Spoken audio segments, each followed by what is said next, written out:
পেটটা দেখা যায়, পুরানো পেট দেখা যায়। ভিডিও করো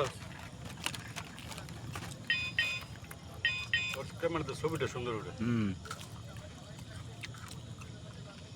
পূর্বাচল গদারিবন ঘুরতে এসে ছোটখাটো একটা পিকনিক, পেঁয়াজি আর বুট, ব্রিজে বসে বসে খাইতেছি। কি সুন্দর ব্রিজ, বসে বসে খাইতেছি, আনন্দময় মুহূর্ত। এই সাইডে গদারিবন, আমাদের অপোজিটে গদারিবন, খুব সুন্দর একটা জায়গা।